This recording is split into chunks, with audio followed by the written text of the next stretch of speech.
Hello guys and welcome to How to Socials. In this video I'm going to show you how to set wallpaper for individual chats on Signal. So let's start. First, open the Signal app.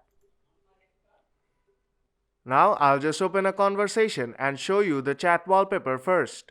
Here you can see that this conversation has a black wallpaper. Now to change the wallpaper, tap on three dots on top right corner. Then tap on Conversation Settings. Now scroll down a little bit and tap on Chat Wallpaper. Then tap on Set Wallpaper. Now select from any of the presets. I'll go with a gradient.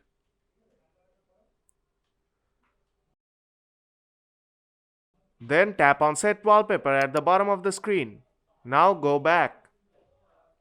And you'll see that the chat wallpaper has been changed. Now I'll show you another conversation. And here you will see that the both conversation has different wallpapers. And that's how you can set wallpapers for individual chats on Signal. So if this video helped you out, then don't forget to leave a like. And see you in the next tutorial.